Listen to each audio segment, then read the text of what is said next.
same seat. So young people who are in our midst, we must quit asking the government, and we must start building solutions. And what this team has done, they have provided a website where if you see a shortcoming in any service delivery, propose it as what they are calling the hack. Are we together so far? So you would be saying, Your Excellency, we have provided a hack. Can we get funding for this hack?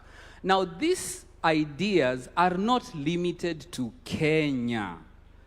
I need you to know we have a community of over 400,000 Kenyans in the diaspora. In the interest of time, I may not go through all of them. So the hack involves how can we interact with Kenyans in the diaspora. We have very many Kenyans who, many years, we've been exporting our brains. We export our brains from Nyeri, from Kericho. We export our brains everywhere. Somebody said when you're in front of the head of state, there is heat. The heat is acting on me. Allow me to gain my composure. Sawa. So now what is going to happen is that there are communities of Kenyans in the diaspora. How are we connecting with them to link up with them and solve these solutions? Because in our interactions with Kenyans in the diaspora, they want to come back to Kenya, isn't it? You know Kenyans in the diaspora want to come back to Kenya, isn't it? What will they find?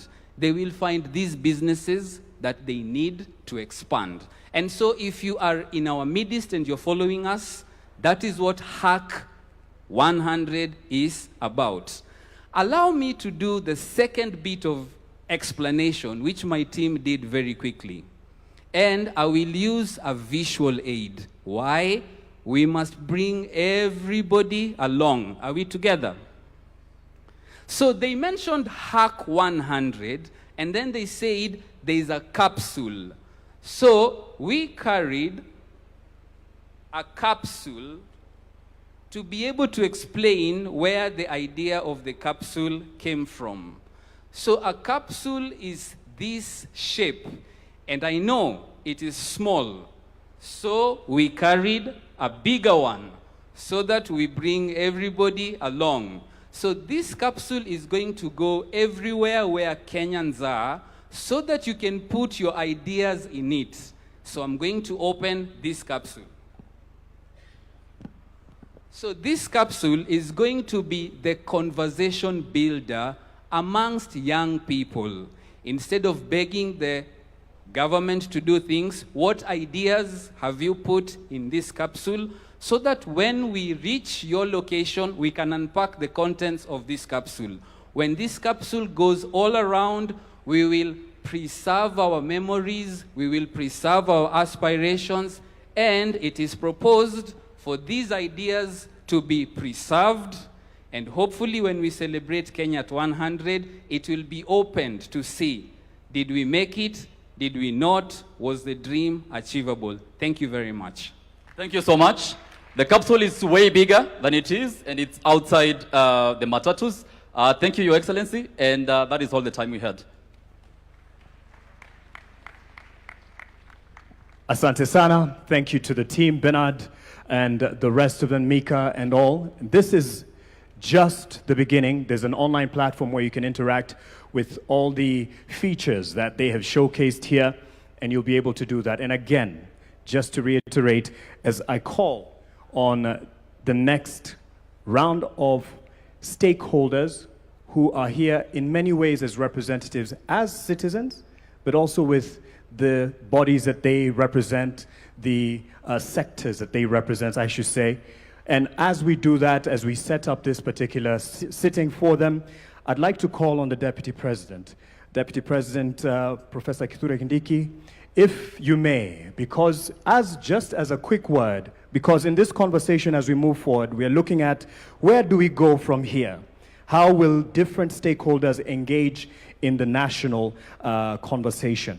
So we do have representation from the Kenya Association of Manufacturers. We have from the National Securities Exchange. And just as well as someone who has seen the journey over the years with the previous administrations, much as what we are charting forward is going to surpass and go beyond just particular governments. But we have seen the contribution of the previous government to the Vision 2030.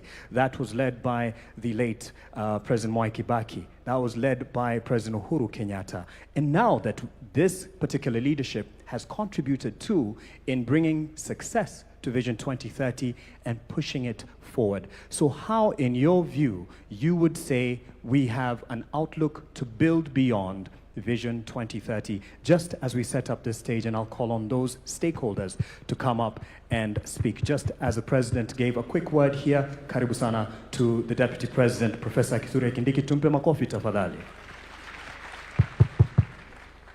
Wakenya hoye! Wakenya hoye! Mheshimiwa Rais, nimeulizwa ya kwamba kwa dakika 3 niseme hatua ambazo serikali imepiga katika kupeleka Kenya mbele na ruwaza ya kuboresha maisha ya Wakenya ili tuwe kati ya nchi zilizoendelea katika siku za usoni. I am proud to report on behalf of the government of Kenya that the last 4 years, under the leadership of President William Ruto, we have been able to do a number of things. And I want to highlight some of the steps that we've taken as a country in taking the development of our country forward from where President Ruto found it. Number 1, this administration has been able to stabilize our economic fundamentals that underwrite our long-term development path. The pillars of development, agriculture, industry, business, enterprise, and so forth, infrastructure, must rest on strong, stable economic fundamentals. All the indicators are showing to a stable economy, a strong currency. For the last 2.5 years, the Kenyan currency has been stable. We found it at 162, 165 to the dollar. It has been stuck at 129 for 2.5 years, showing economic stability. We have multiplied our foreign exchange reserves from $5.7 US in 2022 to today, $15.1 billion US, the highest foreign exchange reserves in the history of our country. When President Ruto took over, we didn't have enough foreign exchange. And of course, foreign exchange is a factor for international trade and stabilizing the economy. We have also been able to reduce interest rates.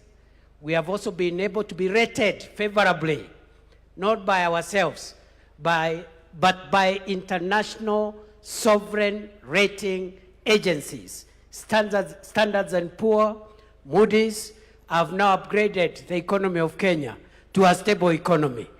And there are many other fundamentals that I can speak to, including moderating inflation from 9.6% where we found it to now a stable under 6%, and we are still working on the issue of inflation.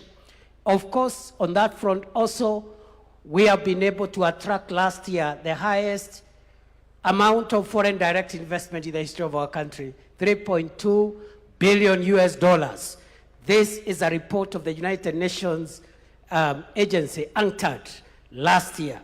And all these things put together are showing a stable economy. The central bank lending rate to commercial banks has come down from 13.5% to 8.75% at the moment. The price of government paper, government bonds, and treasury bills has come down, and now that means private sector can access credit and so forth and so on. We have stabilized the economy. Number two, we've been able to work on the agricultural transformation, and we have achieved a number of things under the agricultural transformation pillar. We have been able, for example, to register our farmers. We used to work on guesswork. We didn't know how many farmers we have, where they are, what they grow, the size of their farms, the kind of fertilizer they need. Now we have a register of 7.2 million farmers. We have also been able to increase our production of some of the major value chains in agriculture. Maize production has grown from 44 million bags in 2022 to 75 million bags last year to underwrite our food security. Unga prices have also been moderated from 250 shillings to right now around 140, 150 for 2 kilograms. We've also been able to transform the coffee sector by removing cartels and increasing our production of coffee, and also the income to coffee farmers has now grown from 60, 70 shillings a kilo of cherry to about 120 to 160 per kilogram of cherry. Our tea production has grown from $138 billion shillings, 138 billion shillings in 2022 to last year's 215 billion shillings. Our sugar production has grown from 472,000 metric tons in 2022 to last year's 815,000 metric tons of sugar. And therefore, that is a big milestone in terms of that value chains, and we have now more farmers benefiting in that sector. We have revived the industries and the factories in the sugar sector and so forth and so on. So we are also now the largest producer of processed milk in Africa, because we have moved our milk production, processed milk, from 4.6 billion liters a year in 2022 to currently, by last year, 5.5 billion liters. Kenya now has overtaken 3 other countries, and we are the #1 producer of processed milk in the African continent. So we have done some progress. We are vaccinating our livestock to make sure we get herd immunity so that we can promote exports of livestock products. Right now we have vaccinated 8.9 million heads of cattle, and we're in the process of achieving the target of over 70% immunization. We are also promoting dairy farming, and by also managing the price of sexed semen, which we found at 8,000 per dose, and now it is at 1,400 per dose. More farmers are getting hybrids through sexed semen. So that is agriculture. Number 3, education, very quickly. This is quick fire. In education, we've done a few things. One, we've been able to streamline CBC curriculum. The uncertainties which were there around the curriculum have now been stabilized. We have transitioned from one level to another, which is seamless. Number 2, we have increased funding to education from 500 billion shillings 2022. This year, it's 784 billion shillings. And that is a big leap in this sector. Funding for universities has increased from 42 billion shillings in 2022 to 82 billion shillings last year. Scholarships to university students was increased from 17 billion shillings in 2022 to 41 billion shillings last year. We have employed 100,000 teachers. We have constructed 23,000 classrooms. We have improved on the funding model for our universities, and there is a bill before Parliament now to make sure that every young person, every student who qualifies to join university is funded fully and completely without any regard to the kind of background they come from. So those are some of the highlights we've done in the education sector. Work in progress. Universal health care, we have moved the number of Kenyans with public medical insurance cover from 8 million under NHIF to currently 32.2 million Kenyans. We are working to modernize the equipment, enhance drug supply, and make sure that our health professionals are motivated to make sure that we perfect the universal health coverage. Number 5, on public infrastructure, we are working on roads, railway, airports, seaports. On the roads sector, when President William Ruto took over, many roads are stalled, and we didn't have money to unlock that funding. Through innovative resource mobilization, we've been able to pay all road contractors the pending bills. And today, the roads that are stalled across Kenya, which amount to 6,000 kilometers across the 47 counties, we've paid all the pending bills, 177 billion shillings, and the contractors now are back. Every county is experiencing road construction, including areas of our country that for a long time had been left out. You have heard about the famous Ruto Road from Isiolo to Modogashe to Kulamawe. You've heard about that road? Barabara itoke Isiolo, iende Kulamawe, iende Modogashe, iende Samata, itoke Samata, iende Wajia. Wajia Tarbaj. Tarbaj itoke hapo, iende Kotulo.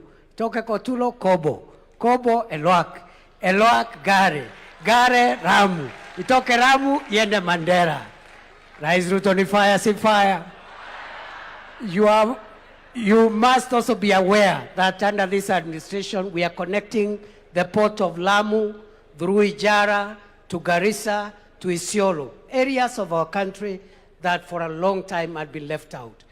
But we are also working on extending the SGR from Naivasha into Kisumu, Busia, Malaba. That project is ongoing as we speak today. We are building a new terminal, a new airport at Jomo Kenyatta, something we had not imagined we could do it. 155 billion shillings, again through innovative funding arrangements to make sure that we have modern infrastructure. Right now, we also have a port modernization program, which is about 60 billion. And that is taking place at the port of Mombasa, seaports, airports, railways, roads, because that is what will take us to the first world. The so-called shiny things. I had a not so informed critic saying that we don't want shiny things. The difference between the third world, where we are, and the first world, partly is the shiny things. There are better roads, better airports, better facilities across the board. So that's what we are doing around infrastructure. Energy, the president has mentioned, we have moved connectivity to 10.3 million households, up from 8.9 million households. The target is to reach all the households of Kenya, the 15.6 million homesteads. And in the next 4 years, we'll have achieved that target of universal electricity connection. But we need our production capacity to go up.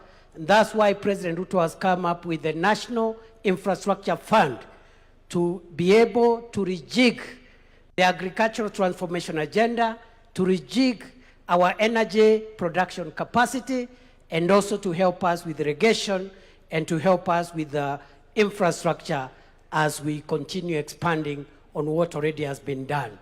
As you are aware, ladies and gentlemen, very quickly as I wind up, you have a few other highlights.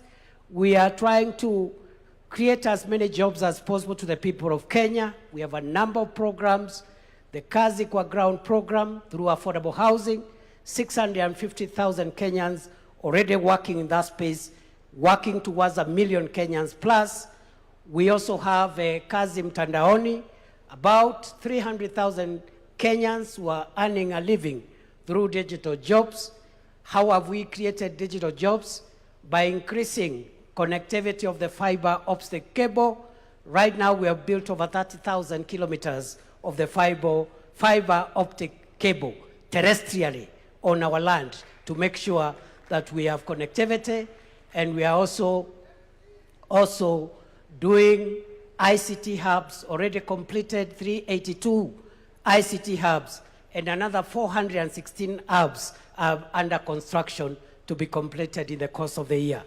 But we are also creating jobs through the Overseas Employment and Job Creation Program, Kazi Maju, 538,000 Kenyans, facilitated by government, which has put in place a transparent program of promoting overseas labor. And this has helped us to increase the remittances from our diaspora so that we can use that money to build our economy. So we are creating that. Just allow me to say maybe one last thing that I left out around public infrastructure. We've made a lot of progress. Since 1987, that is the last year that Kenya built a good international standard stadium, and that was Kasarani in 1987 during the All African Games. President Ruto has put up Talanta, the Raila Odinga Talanta Sports Center. It is there for all to see, 60,000 seater. And on that basis, we are hosting AFCON 2027, together with Uganda and Tanzania. President Ruto's administration has also refurbished Kasarani and Nyayo into international standards. And above all, and most important, President William Ruto's administration is currently building 32 other stadiums across the counties of Kenya. No other administration has been able to improve the sports infrastructure to that level. Your Excellency, the President, we have done some work. A lot of work needs to be done. You have laid the foundation. We now, as we have this conversation, we want to see what levers we have to take our country to the next level. And already, the coming into force of the National Infrastructure Fund and the Sovereign Wealth Fund, those two instruments of financial and resource mobilization will take Kenya to the next level. I believe that, as Professor Hino told us, Kenya and Africa is able to venture into the league of wealthy, developed nations. We just need good leadership. We also need confidence in ourselves that what other nations can do, what other races can do, the African race can also generate countries that can move from poverty and move into progress. It is possible. And therefore, Mr. President, as I sit down, I want to challenge ourselves as Kenyans not to be dismissive and skeptical all the time, and to depoliticize the development of our country. We can politicize everything else. Let us not politicize the development of our country, because if we do so, then we see some of the results that have created the kind of gaps that we have seen. So we need confidence in ourselves, the ability of our nation to rise. We need strong leadership, and we must insulate, as we have this conversation, this country from policy disruption. The biggest threat of African countries, the biggest threat of the developing countries is policy disruption, where some of the things that I've talked about have been put in place, but they are disrupted when there is a change of administration. Somebody comes with their ego as opposed to the national interest, and they want to change this, to change the other, to disrupt this, instead of perfecting the foundation on which our country has been raised. Thank you very much. God bless you. I submit. Asante sana to the Deputy President, Professor Kithure Kindiki. As you can tell, many of those points he can even speak in his dream, even as we dream into beyond 2030. So let me talk to stakeholders, at least some representatives who have been in the journey of Vision 2030 and are going to be part of the journey moving past this into 2060, 2063 as Kenya turns 100. So ladies and gentlemen, help me welcome on stage Mugo Kibati, who is the CEO of Telkom Kenya. But for this conversation, what you will find very, very, very key is he has been the CEO of the Vision 2030 Delivery Secretariat and will be lending some hindsight with that. We have the voice of the civil society, and for this, we'll have Bina Maseno, the Executive Director, Badili Africa, wherever she is seated. She's right over there. She's approaching. Please give her a round of applause. We also have from faith-based organizations, Bishop Mark Kariuki, who is Bishop at the Deliverance Church of Kenya, mahali yako, aweze kuungana nasi, ndio hapo. Karibu sana, Bishop. We also have representation from the manufacturers. And for this, I'd like to call on Marianne Musangi, the Vice Chair of the Kenya Association of Manufacturers. Ladies and gentlemen, from early this morning, one of the first people here, he's really used to being up early for trading. I'm talking about Frank Mwiti, the CEO of the Nairobi Securities Exchange. And he has been here waiting to give us what he feels is the vision going forward.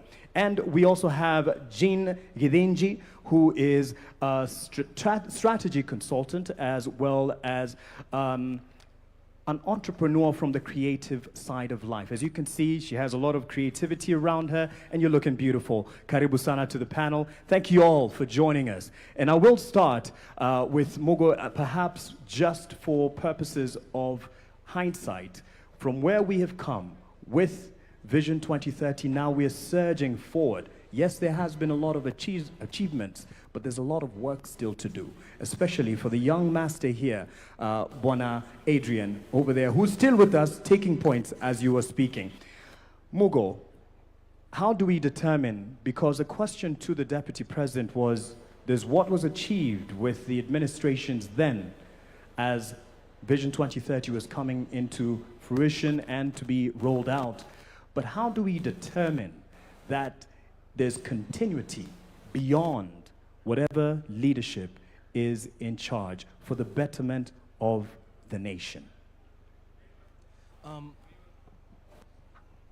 Thank you. Thank you very much, Mark, and good afternoon, everybody.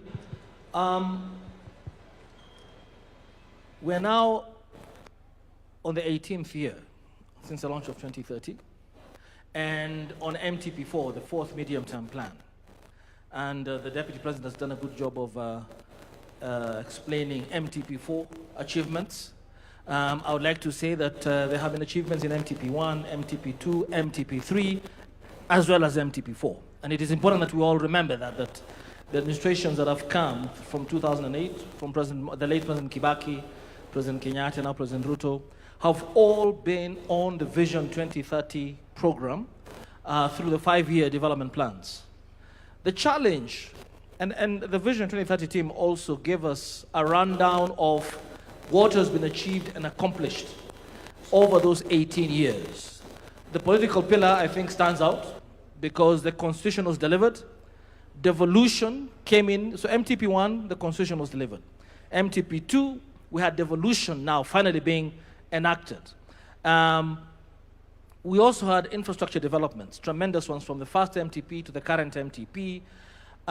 We have had infrastructure developments across the board. There were parts of the, we focus a lot on Thika Highway and the Expressway, but there are parts of this country, I should tell Kenyans, that in 2008 were not reachable. The Isiolo-Moyale Road, for instance, didn't exist.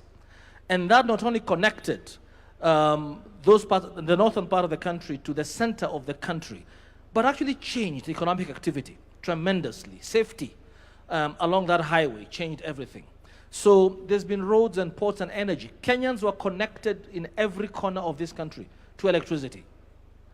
What has been more challenging has been what I would call the longer-term transformation projects, whether they be infrastructure, such as the Greenfield Terminal, the airport, LAPSET, Konza, social infrastructure, social projects, which are fundamental to where we need to get to in 2063. Mzee Jomo Kenyatta, I think there was a clip earlier on, at independence talked about ignorance, poverty, and disease. And at the end of the day, whether it be Vision 2030 or 2063 or 2060, and all the projects we undertake, they will not be felt by the Mwananchi unless we deal with those three elements. That's what gives dignity to the citizen. And education, access to affordable quality healthcare, access to affordable housing or security is a difficult social project to undertake, but must be undertaken. And we have had, you saw that the social pillar is not as high up there as a political pillar, because for some of those social programs, funding was a problem. And funding for universal health care, funding for affordable housing, funding for our retirement, our pension fund, funding our savings culture in this country so that we can be able to deploy our savings rather than borrow money for these big infrastructure projects has been challenging and requires continuity. So you find that in MTP1, there was quite a bit of thinking around that, how do we enhance our savings rate to 30%? How do we ensure education, healthcare, affordable housing, and universal? But the political will to really raise the funds was challenging. And that only happened in MTP4, in this current administration. And I know that there have been a lot of debate about the execution, but first and foremost, it's important to acknowledge that as we move into the post or beyond 2030 period, we have done this in this current MTP, forced ourselves. I've been taxed a lot higher than I was taxed 4 or 5 years ago. Why? Because for shared prosperity, and it has got to be shared prosperity, we have to have everybody in this country, wherever they are, accessing those social amenities, healthcare, education, and a rooftop. Now, back to your specific question about continuity. Yes, the challenge has been that with each successive administration, and I'm glad that the Deputy President himself alluded to that, him being one of the leaders of one of the administrations, have not necessarily hewed to continue the programs of the previous administrations. That's number one. Vision 2030 as a holistic program has sort of been lost to the public. So we had the big four, we had the better in the current administration, but sometimes the public doesn't understand that this is part of the holistic Vision 2030. So I think it is important, Your Excellency, that we have, and constitutionally, Article 43 doesn't give us an option for some of these services to be delivered to Wananchi. So I think that we must move beyond the Constitution and create a law, enact a law on national planning and economic development that forces each successive administration to actually continue with the programs that, in this particular case, take us to beyond 2030 to 2063. And if there's a review to be done, because every 5 years, every administration has a right to have its own political priorities. Actually, Vision 2030 was designed with that in mind. Why have an election? You must have your own priorities. But they must be geared towards achieving the national development plan, the national vision. And if any changes have to be undertaken or tweaked, they must be according to the national development plan or economic planning law. And that is why I feel very strongly that this conversation is important, because a robust conversation must be held by the public. The Hack 100 Years group is an example of why we must involve everybody. Because that wouldn't come from me and my generation. That comes from a younger crowd who know how to speak to the majority, the under 35, 75%. So allow me to interject on that point, and you could pass it then to Bina Maseno, the Executive Director of Badili Africa. You ran for office earlier at 22, I believe, and so you've seen what has happened in successive governments. But in the same breath of making sure this reaches the people, because this is not just a conversation here, it's just starting. How do we ensure that this indeed is owned and bought in by the people, Wananchi. And the president has committed and said, this is not a government project. We are facilitating, but it's not a government project. How do we take it to the people? They own it because they will take it beyond successive governments. Thank you very much. And thank you so much to the organizers of this particular session. Mark, I'd first of all like to point out two things that I haven't heard, but also appreciate the conversations that are happening. I think just going from what has been presented here in terms of development, I'd like us to interrogate further how we look at development from the traditional sense of it. And so as I sat behind there, of course, I heard about our plans when it comes to roads, when it comes to housing, when it comes to agriculture. I kept asking myself, how useful will that road be if as a young woman or just as a woman, I can't walk on it safely at night? I kept asking myself, when it comes to even us discussing about the 24-hour economy, when we are struggling with the safety conversation in this country, and we're not able to look at safety as an infrastructure.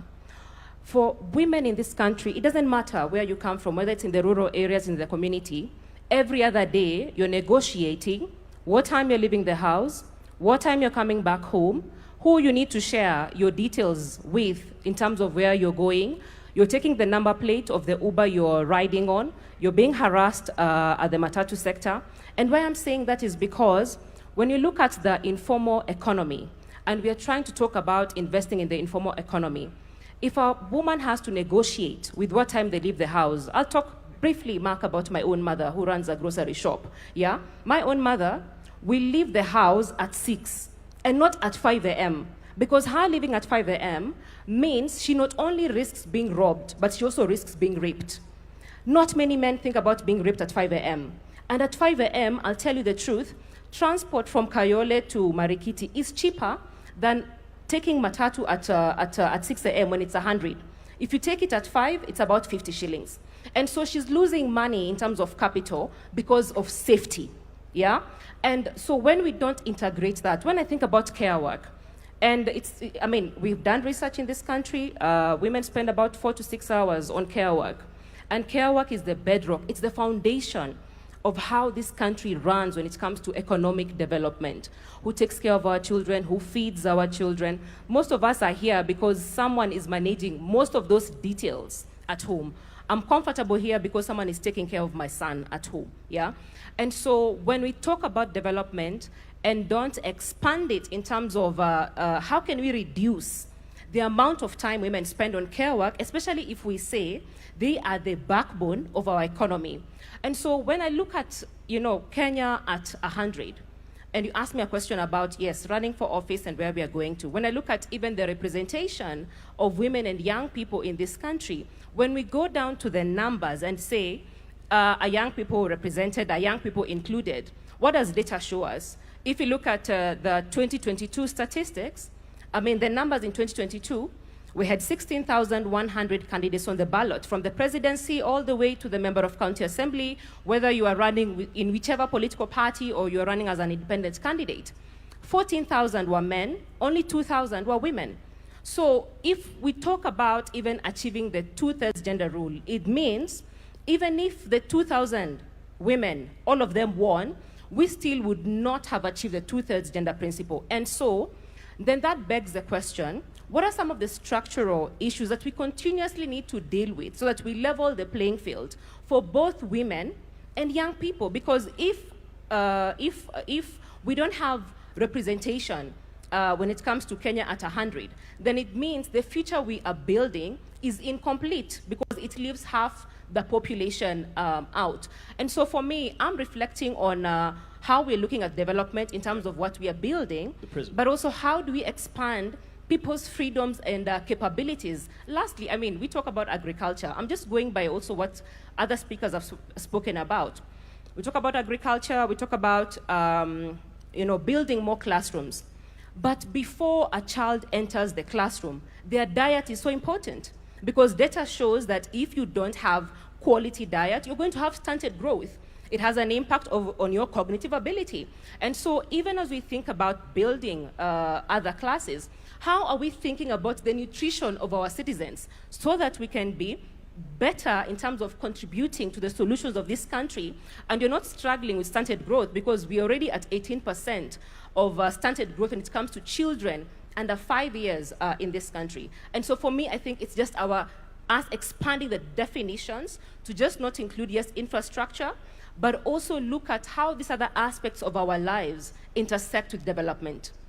Thank you for that, Bina. Let's give her a hand for that holistic view and an expansion to the prism at which, and I'm passing it on to Marianne Musangi because she's kind of gone into what you would be looking at, and she's mentioned the aspect of a wider look and perspective of what we term as development. So it's not just the hardware, which 2030 has delivered, Vision 2030, the hardware, the infrastructure, but the holistic environment that brings safety into it. She's spoken to that. But for you, as the vice chairperson of the Association of Manufacturers, what does 2063 or 2060 look like to you, or at least what would you like it to look from the sector that you represent? Thank you, Mark. I think we're all here to fight for a space and a seat on the table. I think it's very clear that all of us do need to have a seat on this table as we develop this Vision 2060. A vision needs to be bold and audacious. And if it's not bold and audacious, the country just won't move forward. Coming from representing Kenya Association of Manufacturers, the manufacturers, watu wangu, watu wetu, I've been sent here to say our vision for the manufacturing sector is to be the leading manufacturing nation in sub-Saharan Africa. Why is this critical? This is critical because currently today, the manufacturing sector has stabilized at the 7% mark contribution to GDP. Some may look at the glass half empty and say, oh, you're not growing. But you know what? We've been resilient. We have sustained at least that 7%. How do we grow to the next level? And why is it important we grow to the next level? It's important because even though we only contribute 7% to GDP, we actually contribute 16% to revenue KRA collections in terms of industry. We are one of the largest contributors when it comes to taxes. Employment, manufacturing sector is the second largest employer after government in this nation. So you can see, if we were to move from the 7% mark to where Singapore or Vietnam is, which is the 20% mark of their GDP, we're talking about employment of, direct employment of over 2 million people, if not higher, on an indirect perspective, because indirectly, we create traders in the field. We create the matatu industry because we're the ones manufacturing the matatus itself. We would be far larger with regards to employment. And what does development mean in terms of a nation building, industrialization? It is driven by the manufacturing sector. And we can look at the history of that from many countries. The manufacturing sector is extremely critical. So truly, I am here to say that manufacturing does require a seat on the table because we impact all these industries, whether it's through backward integration. She talked about looking at nutrition, levels of nutrition. How do we add value to the foods that we grow? And not only that, how do we take that food and export it to China, export it to Spain, export it to the US? We have trade agreements with 70% of the world. Are we currently taking advantage of those trade agreements? No, we're not. Not even a third of that is being leveraged today. So what am I saying? The infrastructure is in place, but it just needs to be looked at. It needs to be prioritized from the top, from the leadership, that manufacturing must be developed. We must support the people who have been here since the 40s and the 50s. We have local families who have been here for a long time. How do we support those to show that this industry can thrive? Because when that situation looks beautiful, that's when others are attracted into it, right? And as it grows, it will also be able to pull in the small-scale enterprise workers, the small-scale, the mzee who's chongaing a door on the side of the road over there, the lady who in her kitchen is doing personal care and beauty products. They will then be included in the full economy and the industry to grow this nation. Thank you. Thank you for that. And yes, as we look at a 2060 or 2063, you'd hand it, oh, he already had the mic, but just keep it handy in case there's a audibility issue.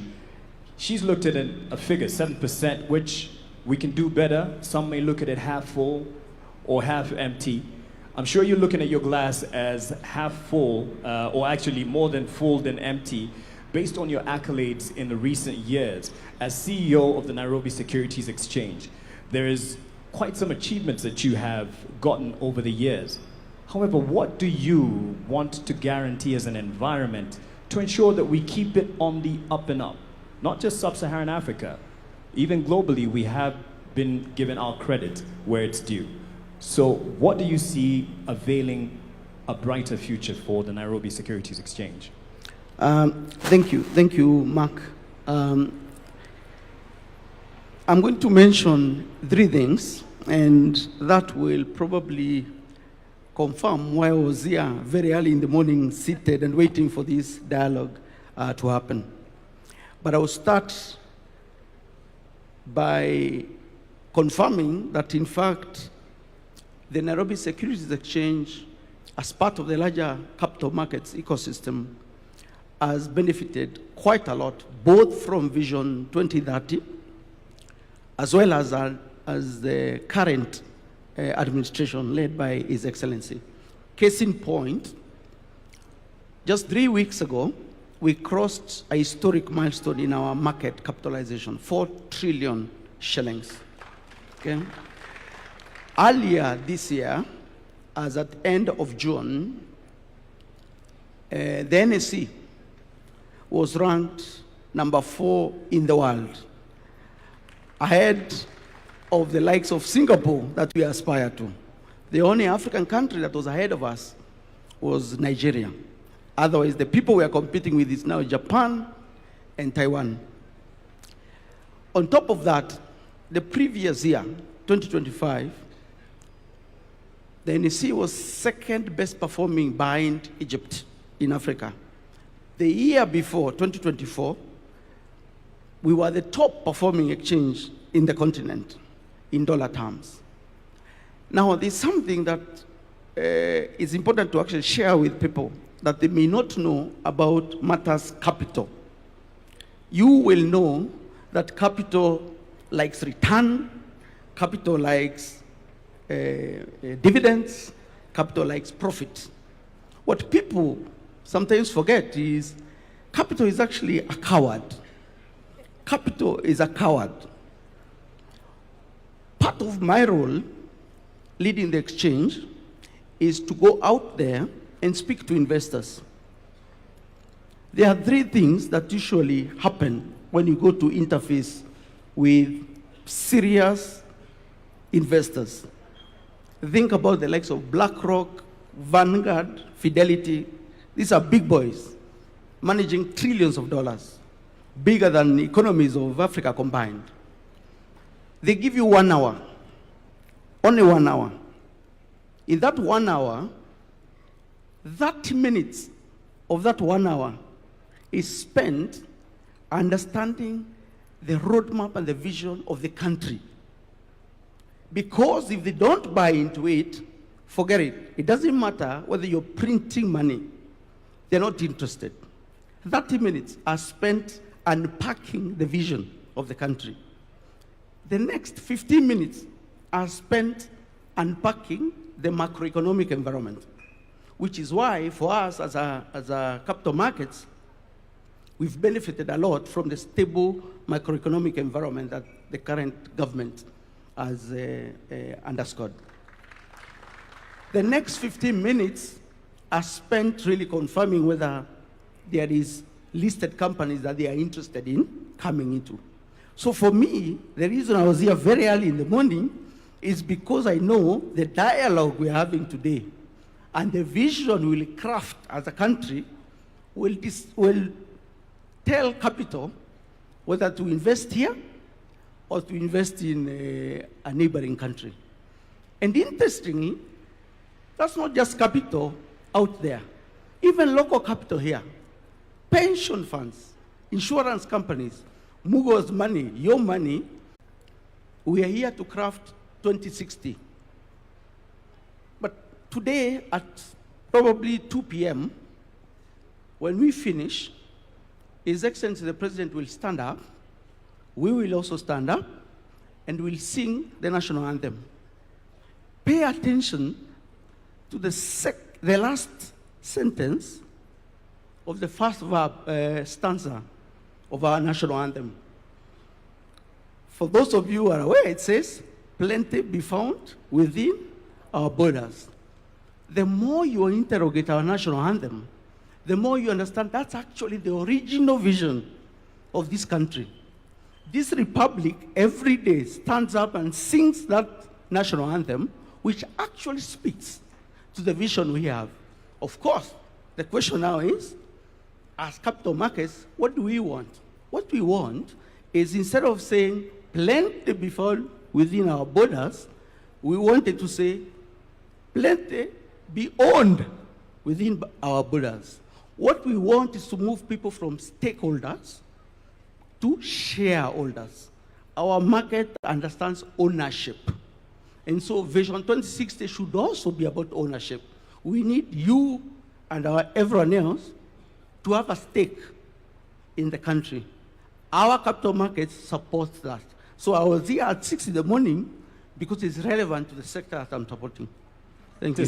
Thank you for that perspective. And it will be a perfect segue, because Jean, you'll have the last word on this in terms of where we're going. The national anthem is in many ways a prayer. As bishop, you lead many in prayer. As you pray for this nation as well, but you lead others in praying for the nation. And he's spoken about ownership, which is what he looks more forward to, shareholding. And this national conversation goes nowhere if it doesn't have ownership with the Mwananchi. In your view, since you're used to preaching the gospel, getting to our hearts, and I believe by the true gospel, Bishop, how do we get it to the corners of this country and preach that gospel of this national conversation and get more converts? Thank you very much, Mark, my namesake. This is a very important conversation, because they told me that the strength and the height of any building is dependent on the foundation. So if the foundation is not right, the building will eventually crack. And this conversation is taking us to our vision. Vision is so important that the scriptures have said that where there is no vision, people perish. So if we don't have a vision as a nation, we will perish. Now, so that we get to our foundation, what do we need to do, or what is our foundation? You will agree with me that many people don't know how to think beyond their lifetime. We just think about this moment when we are here. So even when we are talking about Vision 2060, 63, or beyond 2030, we are thinking about ourselves. That tells us we need to know whom do we need to speak to. And the people we need to speak to is to go down to our children, those who will be who will be alive at that time, so that we don't ignore our youth. We go back to school, we go back to the children and ask them, how would you want to see Kenya? Or where do you see yourself? One day, if I may say this, I call children in front before they go to Sunday school, and I ask them, what do you want to be when you grow up? Small kids. Everyone was doing teacher, teacher, teacher, teacher. You doctor, you teacher, you engineer, you politician, you president, you. none of them told me, let me go and ask my mother, or let me go and ask my father. Why? Because they have a vision, they have a dream. And we need to go back. So if we need to, where we need to invest is in our schools. So we teach our children, number one, how to be patriotic. One of the problems we have in our nation today is that we are so negative. So negative. We never see anything good. And until and unless we go down to the children and we teach them how to be patriotic, and we teach this vision to them so that they can own it. When they own it and they grow up, they become politicians, they will not want to change. To come with their own dreams, because they have a dream they captured from the beginning. When we open up their eyes, they will be able to see beyond what everybody else is seeing. So mine would be that we need to invest in our children and teach them. But we cannot talk about children without talking about teachers.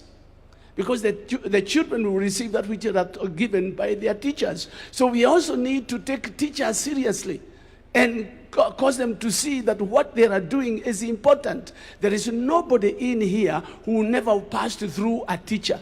So we need to consider teachers, and we need to build on teachers so that they can build on the children. Once the children have captured, this young boy here, 7-year-old, he has a vision, he has a dream. Now, if we get all our children to have dreams and to see what the nation, what a nation they would like to look to see when they are old, they will capture it, they will run with it, and we will not be disappointed. Thank you very much. Let me speak to someone who you probably consider your child in terms of age, and she's, yes, young enough to be your child. Jean Gadinji, as a strategic consultant, you do a lot of work on narratives. And there's what he's given as an example of kids choosing the future. And the vision that they bear is based on a narrative that they have of fashionable careers. You are a creative entrepreneur. So you're looking at beyond the traditional careers that we have. So as you speak to this, tell us a Kenya that you see and hope for in 2060. Thank you. Thank you, everybody. Good afternoon.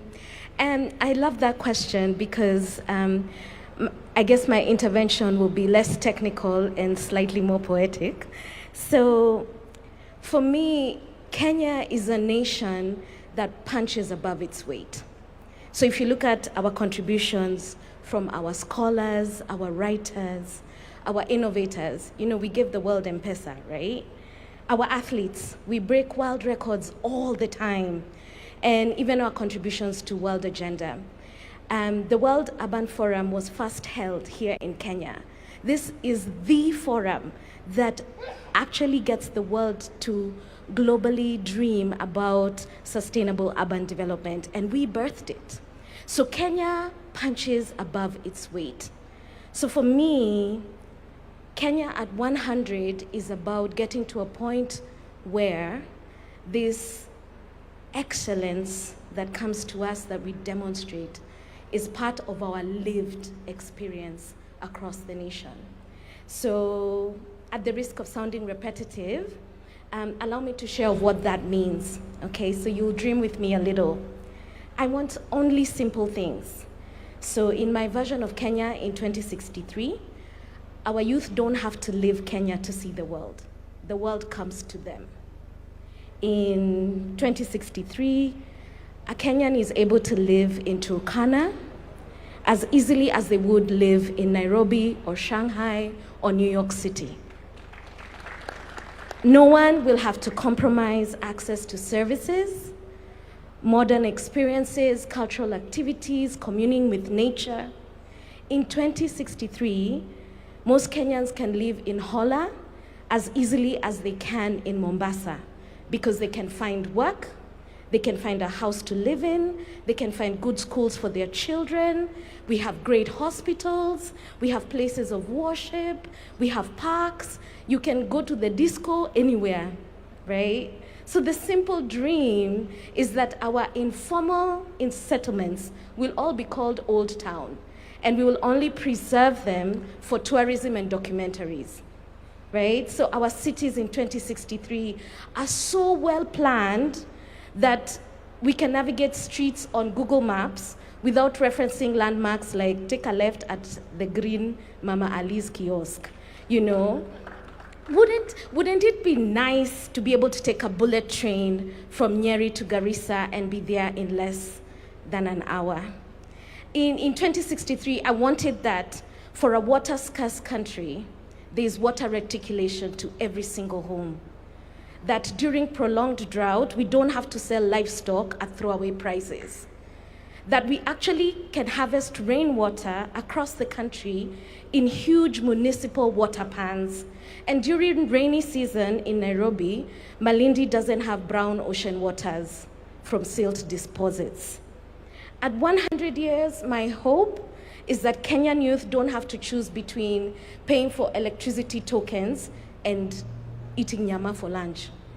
Wouldn't it be nice not to be afraid of AI taking young creatives' space, but we have the conversation about optimizing it? Wouldn't it be nice to not have to stay at a job you hate because you're so afraid that you won't find gainful employment if you leave? Wouldn't it be so nice not to have to go to India for specialized medical treatment? Or have to join a WhatsApp group to changia someone to go to South Africa because we can't treat their cancer here? It's tragic to me that most families are only one bad illness away from financial ruin, and that working young Kenyans have to deal with black tax and supporting thousands of relatives, okay, it feels like thousands, because the state is not able to roll out social safety nets. I would love for our country to be able to take care of its aging. I would love to receive an actual refund from KRA, like the way IRS in America does. Wouldn't it be nice not to have to choose between a career in corporate or creative space because you earn a livable wage either way? I have to be msanii on the side to my strategic job because I like nice things. It would be nice to have that option without having to split myself. And I know so many young people feel the same way. But wouldn't it be nice not to complain about education all the time? That we have people who are able to work in their workplaces with discipline. Wouldn't it be nice if we didn't have Kenyans taking advantage of one another? If we had a value system that allows us to grow with integrity? Wouldn't it be nice to walk at night at 2 a.m.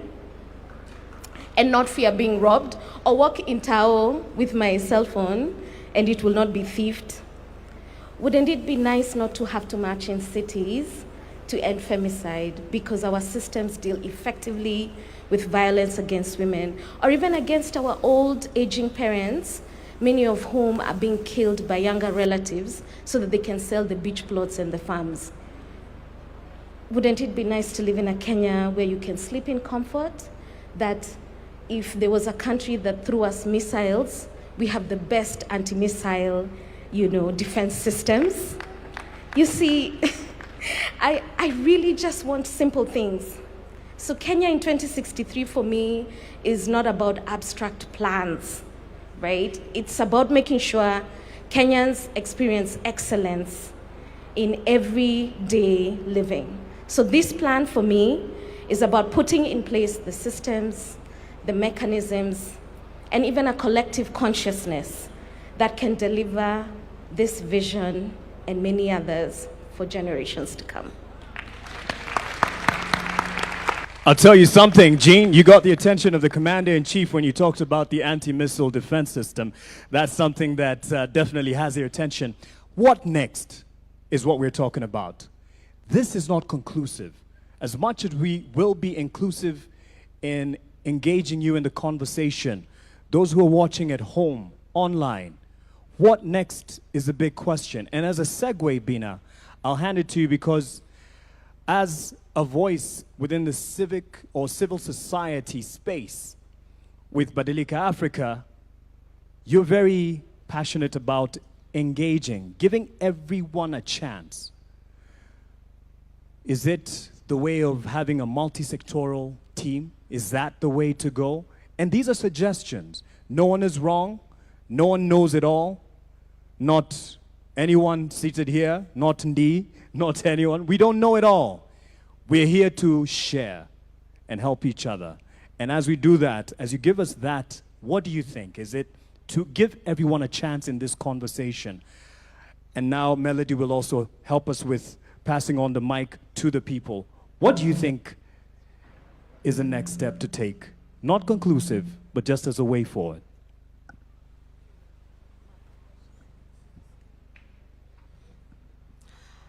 Thank you so much.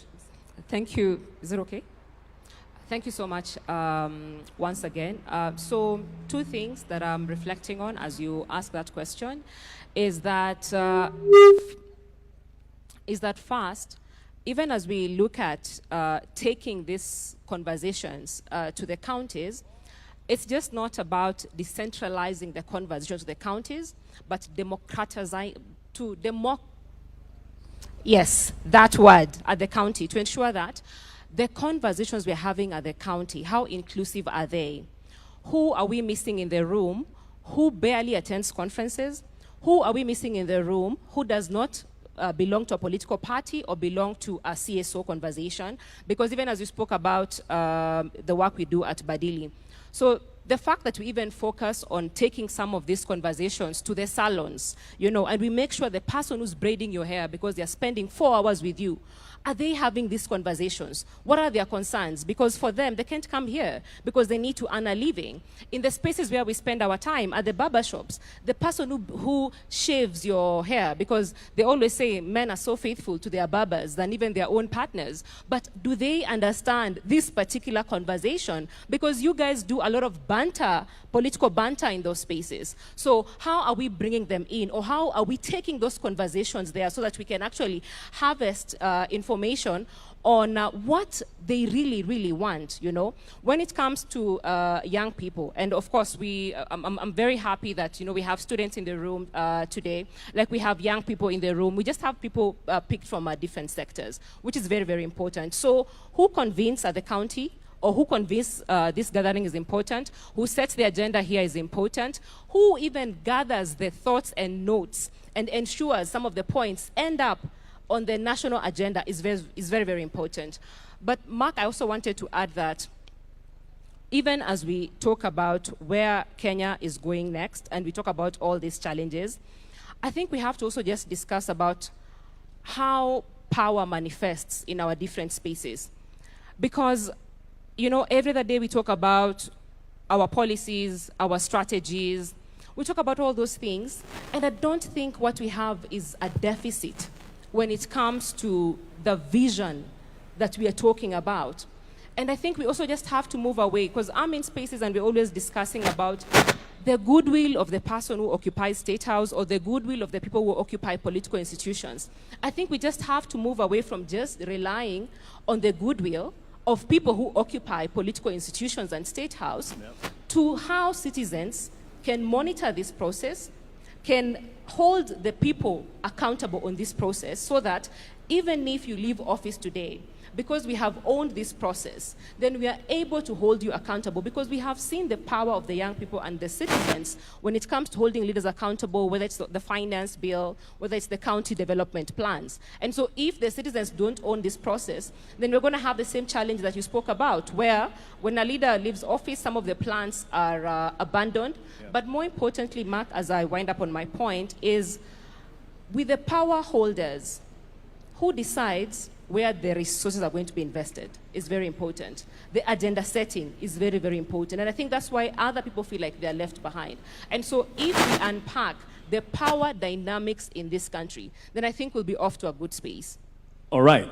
I believe, and Mike, you can just keep this mic handy as well, pun intended. But as you get a feel of the room and help us get as many people. As you've noticed, I've only had one round of a question and just that second one to get us to what we are asking. What next?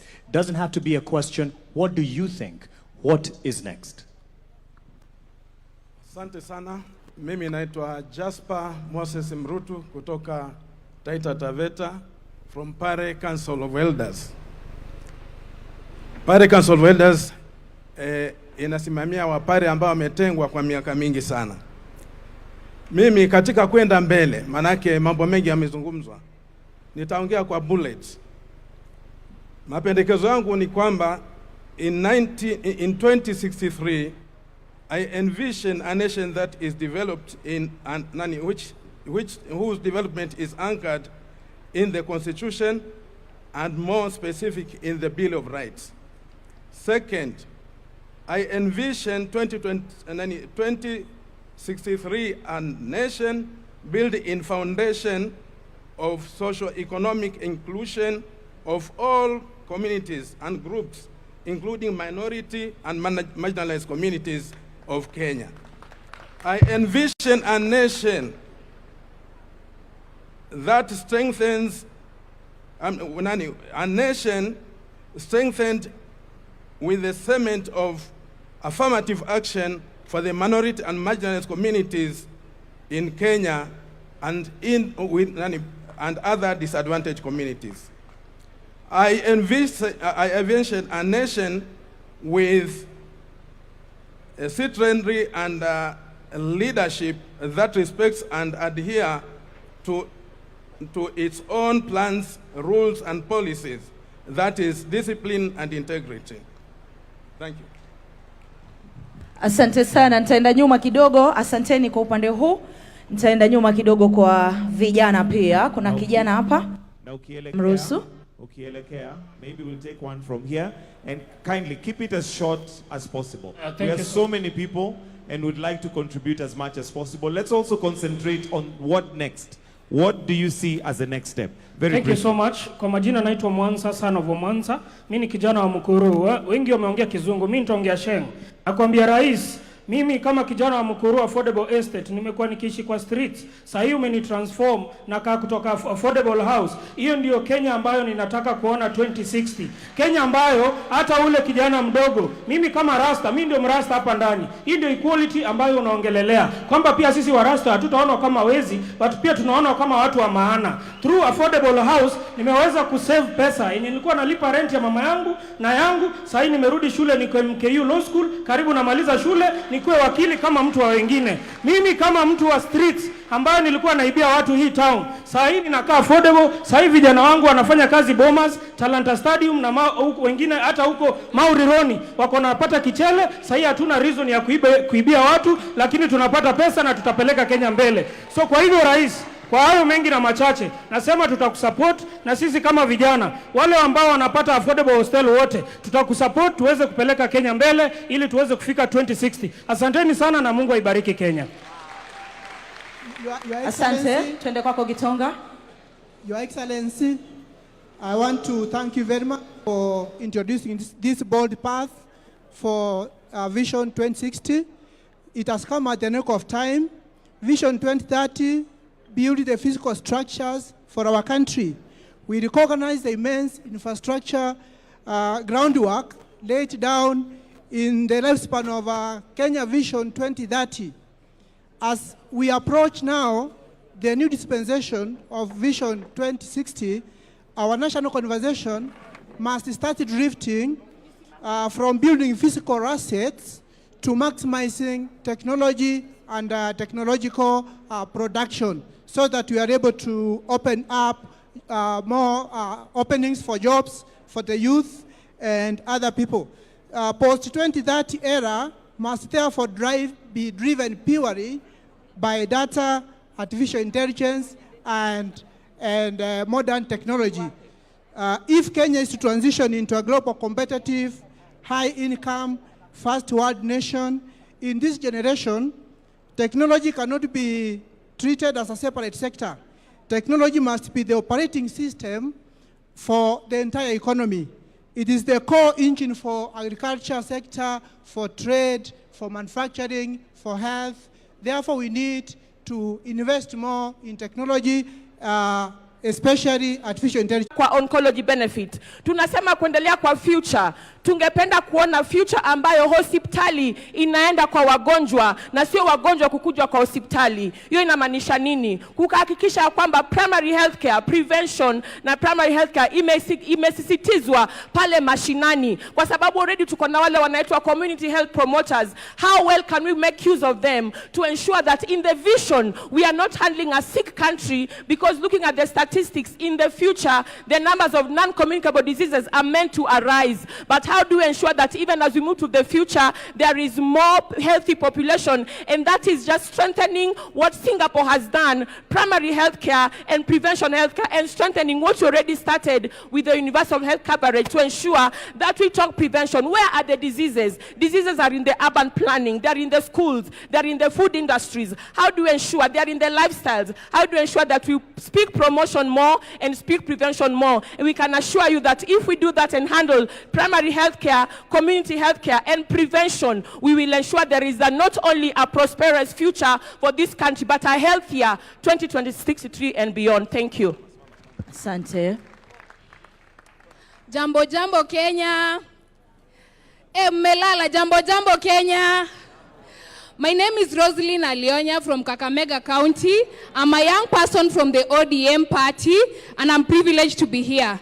Now, in the Azimio manifesto in the previous election, my party leader had an idea of having one county produce one product. And I'm seated here wondering, if my county Kakamega produces maize, why is it that we have maize milling farms in Thika, we have maize milling farms in Nairobi, and not have those maize milling farms in Kakamega, so that those farmers and their children also, apart from doing the agriculture, they can also take part in the processing of the sugar and the selling of the sugar. And if we devolve this development project that we are talking about, we'll be able to create more jobs even in the marginalized communities. So if we can be able to look at this issue of one county, one product, it will be a great deal. Lastly, I've heard Professor Hin from Japan talk about us focusing on childhood education.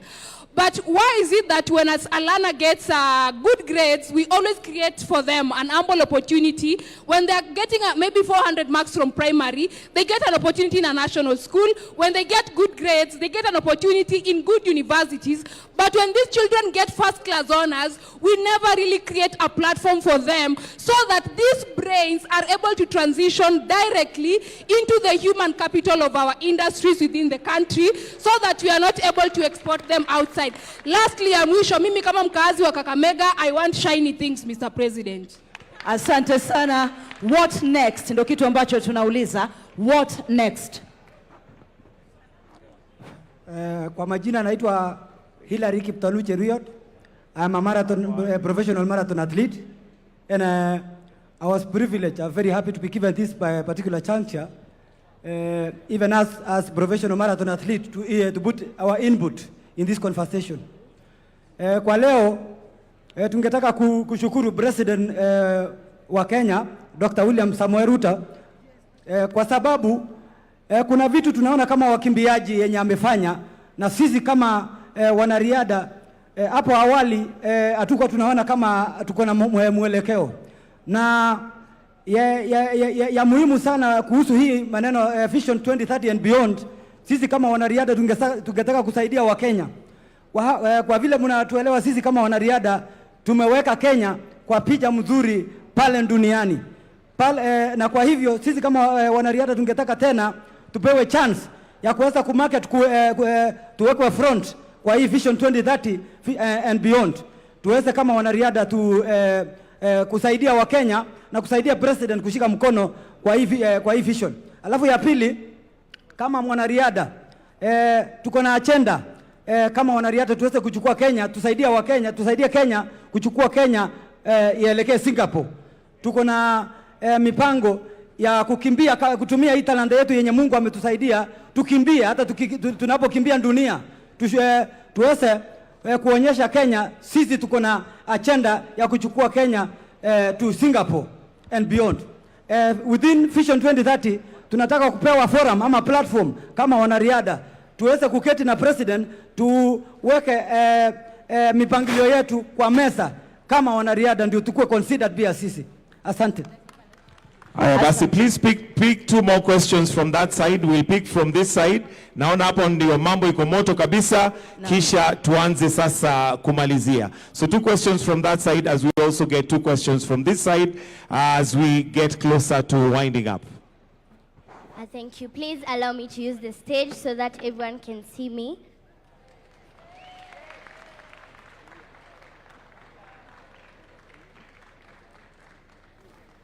Thank you. To everyone present, good morning. Good afternoon, sorry, good afternoon. I am Young Fortune. I'm a host of a kids program in Citizen TV. And I also sing gospel songs under 7 Heaven Music, which is owned by Guardian Angel. I am so thankful for this opportunity. And first of all, I want to thank God for giving us this wisdom to actually gather as a nation to talk about something good that will come into the future. Let me tell you, people of Kenya, your children are very, very talented. Do you know that? They are very talented. They have the passion. They have everything that it takes. But there's one thing that they're lacking. It's that support that we need from the government. I would love to request if every county can have a big center where every child there their talent can be nurtured so that they can be able to grow. We look in the social media. Other countries, children are supported. They go outside their countries to share what they have. But in Kenya, we feel a bit of left out. And if that could happen, we would be so happy. In programs like this, let us be called. Let us show you guys what we can do. I also have a point on something I feel is very, very important, and we have not talked about it well. It is the environment. As we know, we have climate change, right? Do you know that we have climate change? And as we move forward, I feel like if we don't work on it, then we are going to be experiencing something worse than what we are experiencing right now, right? So I would love us to take this a chance to continue planting trees. Let the government make sure that industries are using the correct methods to dispose their waste. Yes. So that is what I felt I needed to tell you.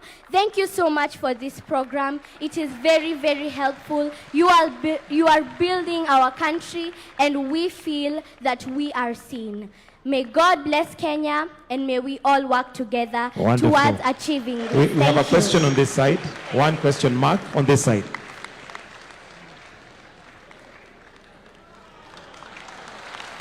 Asante. Wakumalizia upande huu kindly. Hello, Your Excellency. This is Peter Joshua from Kakamega. I'm presenting Nyota, youth from Kakamega region. Now, I have one question. As you know, many youths have got difficulty in accessing financing. In your government, you said something to do with AGPO.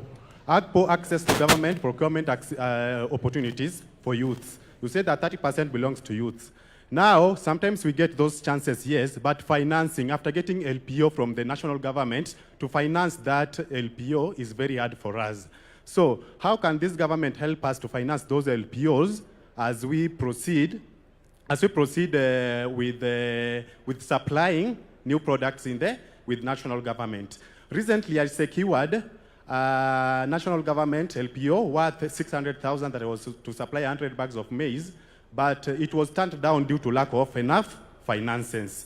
Now, how can this government help us in Vision 2060 to be able to accommodate the youth in accessing the national government funds without requesting for collateral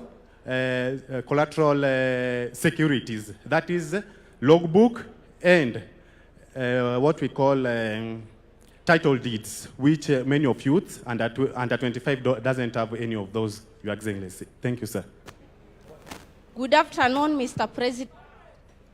My name is Diana Mwansia, a student leader from JQuat, a school rep, School of Communication and Development Studies. My question is, we have had the conversation about the national conversation about beyond 2030 vision.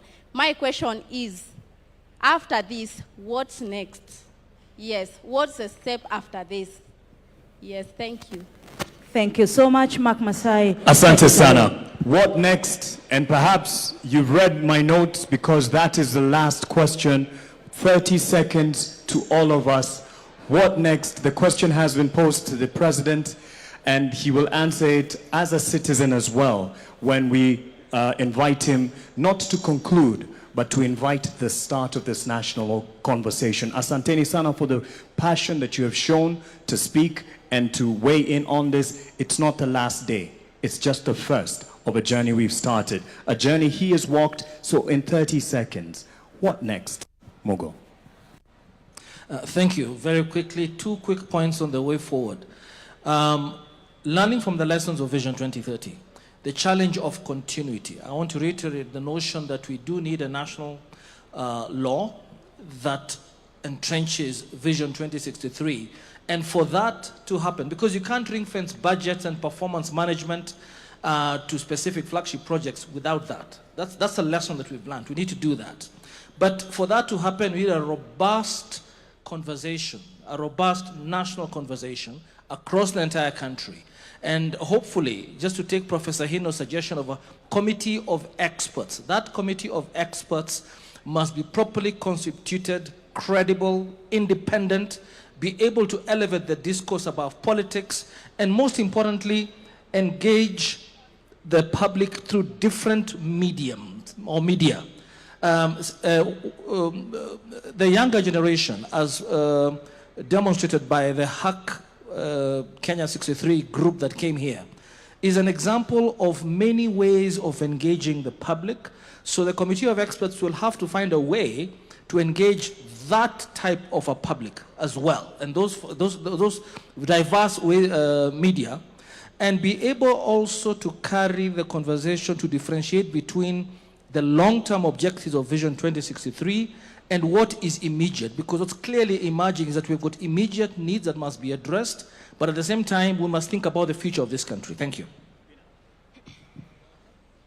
Thank you very much. I think for me is to say that Kenya at 2063 does not just look at housing in terms of building more homes, but how safe are we in those homes? Not just more roads, but how safe are we when it comes to using those roads? How inclusive are those roads when it comes to even people with disability accessing those roads? Not just bora kazi, but what is the quality of the work that people are doing? Access to dignified lives, meaningful work, and also reducing the underemployment so that you can match your skills to the work that you wanted to do after school. Kenya at 2063 is able to redistribute care work, is able to reduce the amount of time our caregivers are spending on care work, and they're able to take that time when it comes to development.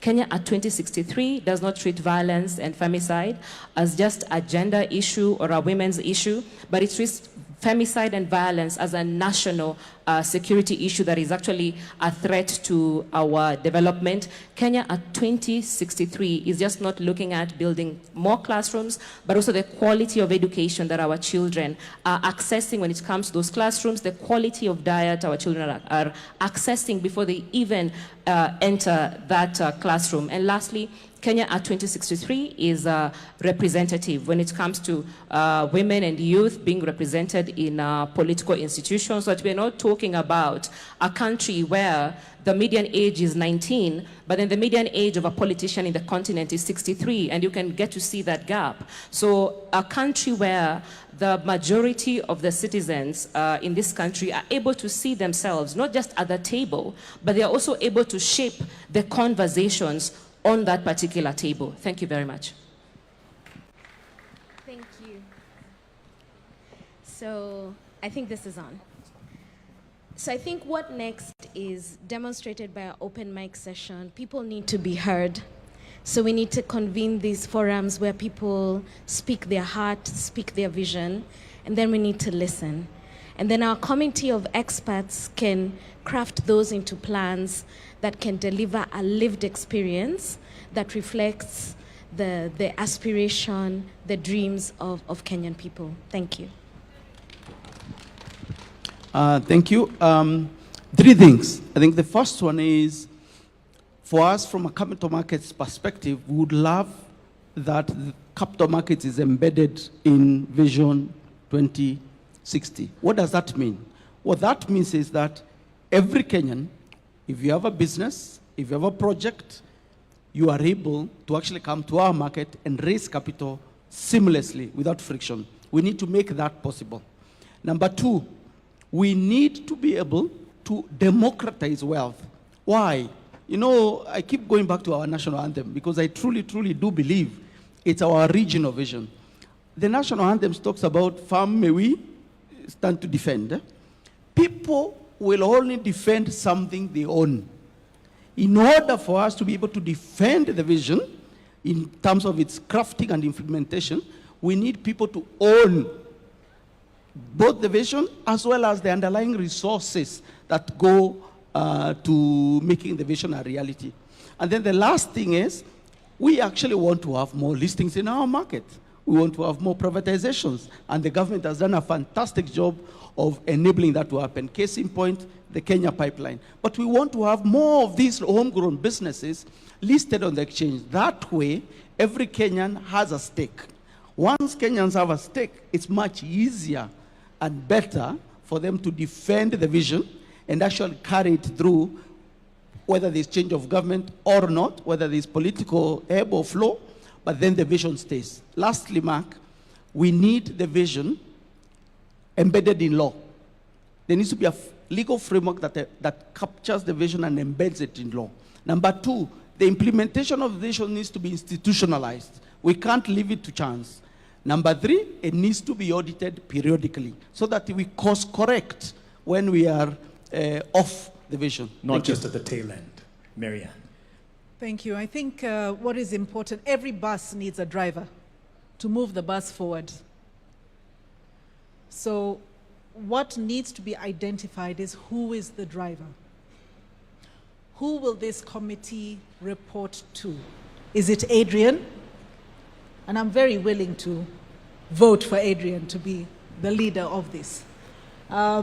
Because there must be accountability.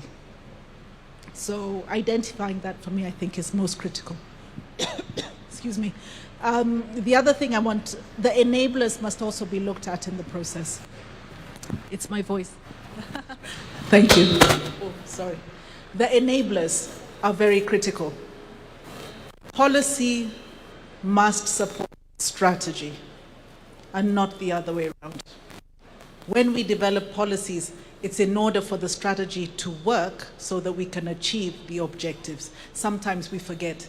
We develop policy and then the elephants on the ground are struggling to determine where do we go.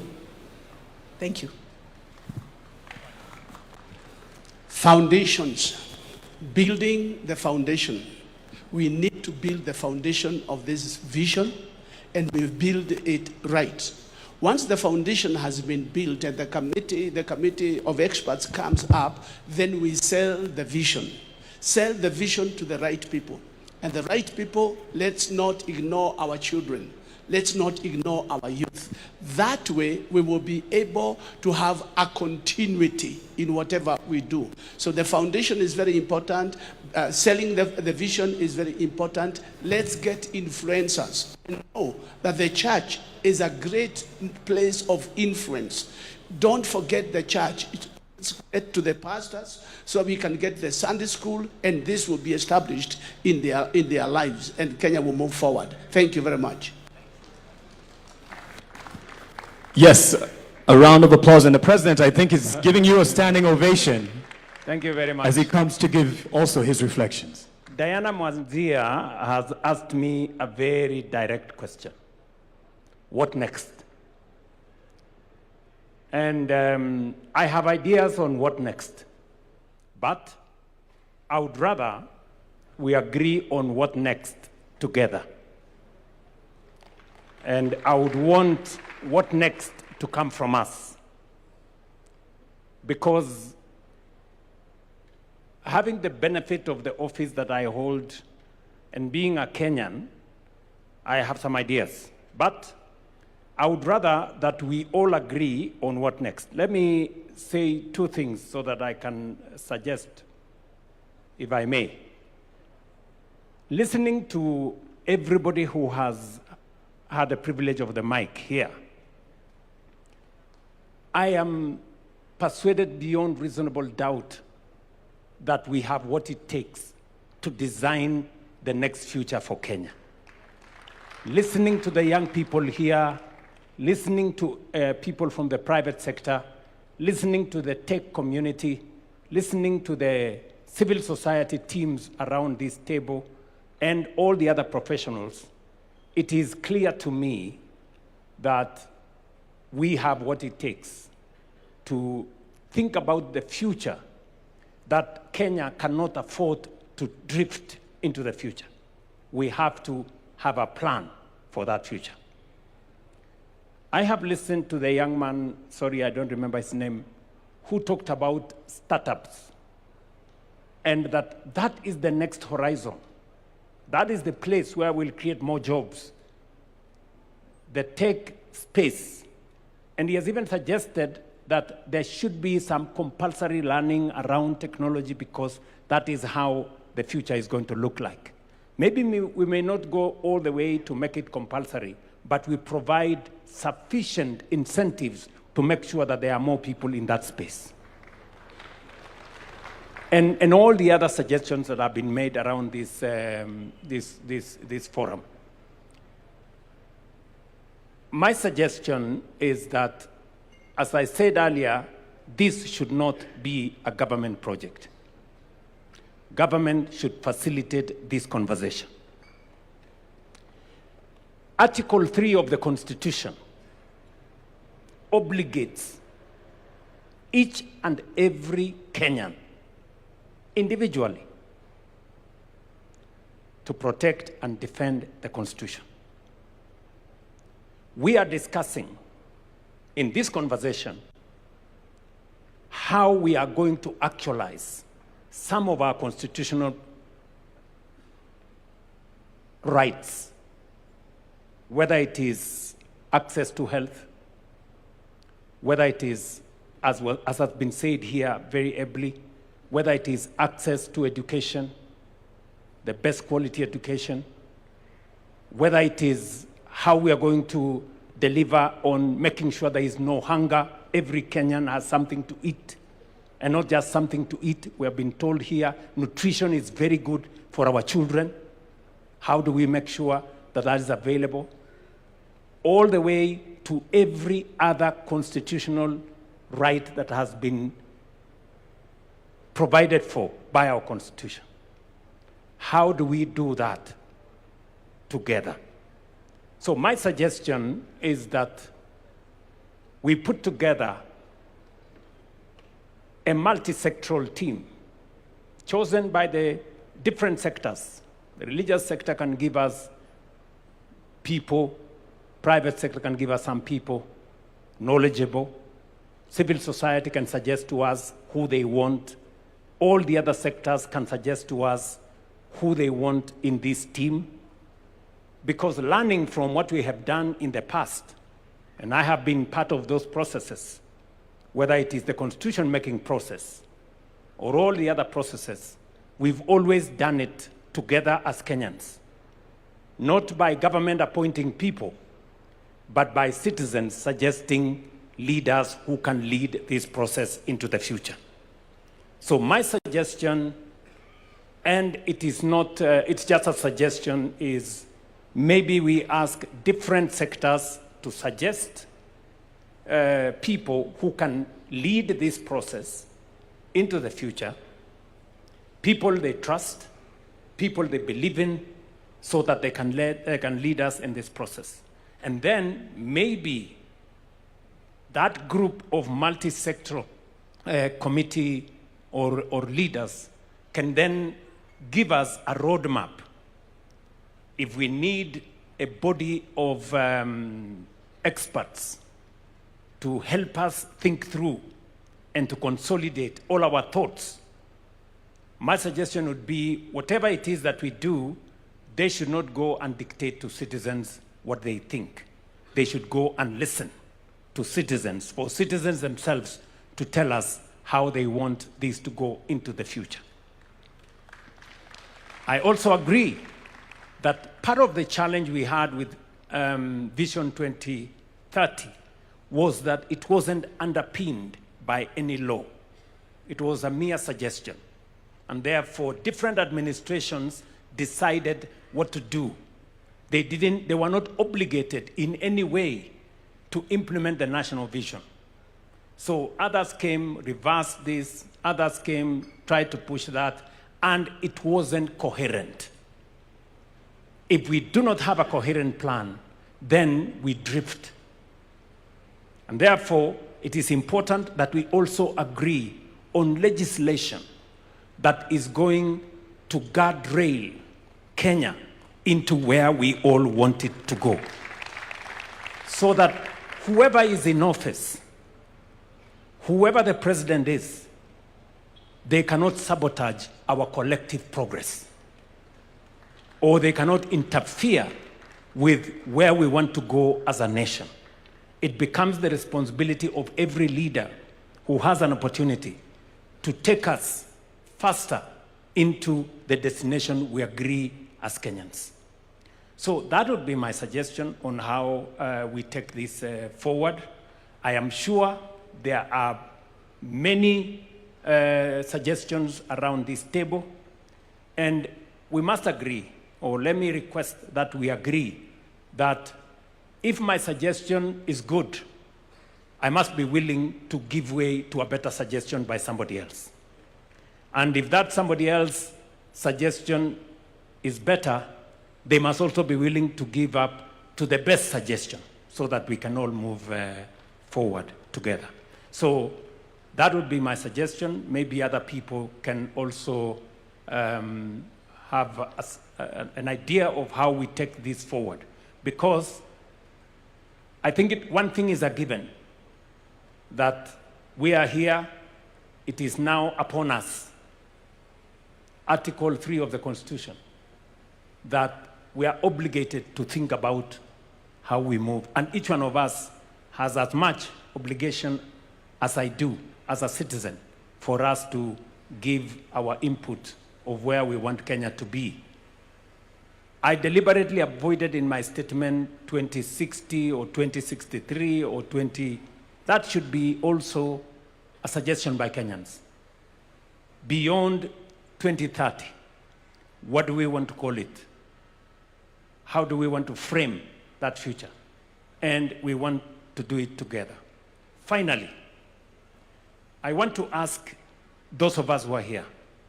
We have student leaders, we have religious leaders, we have business leaders, we have political leaders.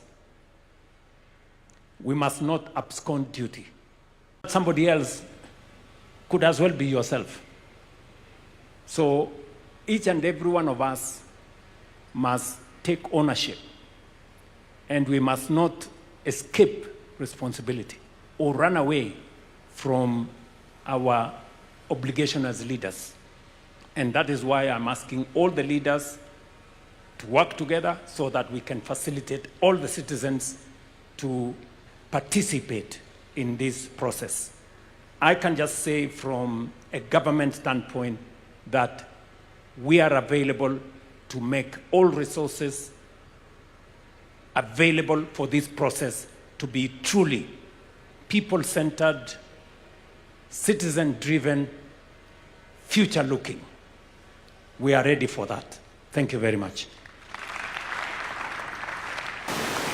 Maybe just so that we can benefit from some wisdom, we have one of us, an elder in this room,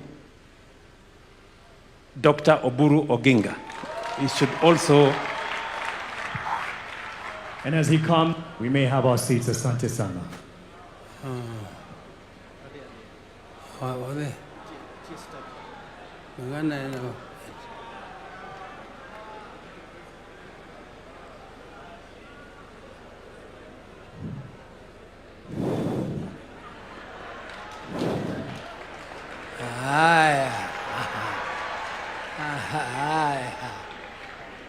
Haya. Your Excellency, the President of the Republic of Kenya, Deputy President, and all protocols observed, dear delegates. Delegates, I'm also just one of you. I'm so impressed, highly impressed by the energy of the youth. The youth has so much energy, and I'm happy that our country has a future. Because when you have such vibrant youth, then you know that this country will be in safe hands. And the development of this country to the level of Singapore. Ladies and gentlemen, my late brother used to worry the president, and he used to worry us in the party when we were drafting our own manifestos, that how can we, if at independence in 1963-64, Singapore was exactly at the same level of development as Kenya. Singapore, in terms of income per capita, in terms of the NDP, in terms of GDP, and the development growth, we were exactly at the same level. And my brother used to ask that question. What did Singapore do to rise up to a level where their incomes are now 40 times, incomes per capita are now 40 times that of Kenya? We must think as Kenyans. Where did we go wrong? And where did Singapore go right? That they achieved that level. Professor Hino, who was advisor to Raila when he was Prime Minister, yeah. But for you to attract the private sector, you need to educate the young people. You are not going to import labor from elsewhere. The labor must come from us here. We have to get employment. And the employment is creatable. We can create it only if we educate our young people. And we also need to invest in research. People are talking about development, but they don't think that industry needs innovation. And industry cannot invest in innovation because it is too expensive. In every development plan, government should invest and support universities so that universities develop their capacities to do research, and research which is related to the industries, so that the industries can be innovative and therefore we become competitive in the international market. Kenya must be competitive. The world is moving so fast, and you cannot sleep and think that you only want to feed your people. Feeding your people is a responsibility of the government, making sure that people are fed. But the government will not do your farming for you. Government can only make your fertilizer cheaper, but farming must be done by us. Government must facilitate. For those who have lived as long as I have, I don't know how many of them here, they don't know how difficult it is to gather like this. We tried it when we were struggling for the Constitution, and we gathered for a national dialogue in Bomas in the 90s. And we were killed, we were beaten up by police, some people ended up in jail. for fighting for that constitution because the government did not like it. When the second bombers came under President Kibaki, the government was very supportive of the process. The government supported the process. But during the end, when the government realized that some of the ideas which are coming out of national dialogue is not favorable, the government decided to scuttle it. And therefore, that national dialogue came up to nothing. That Boma's draft is still there, lying in the shelves, and it was produced by Kenyans. So when you have a supportive president who has paid, who is ready to pay for this forum to continue, those of our colleagues who are missing here are missing an opportunity. And an opportunity comes only but once, it never comes again. If you miss it, you will never find it again. Because you will not find another President Ruto. Maybe another president comes with some other ideas and we will not like the ideas. I like the experts here. They are very good. They are very, very good. But you can be so good if you don't have a supportive president. You can have good ideas, but they will lie in the shelves for good. So take this opportunity and make your ideas catapult into fruition, and let us make sure that this forum comes out with a good vision which will guide Kenya up to 2060. 2060. Some of us will not be there. But we are so happy that Kenyans are thinking about it, and I'm so happy. Thank you very much. And I want to thank you. Power is there, and power is supporting you. Asante sana. Thank Asante you. sana. Thank you very much. Thank you. Yeah. A round of applause for Powerman. Thank you very much, Mzee. Thank you very much. I think by way of winding up, I want one governor to speak on behalf of the governors who are here to tell us what are their thoughts on how do we take this process forward.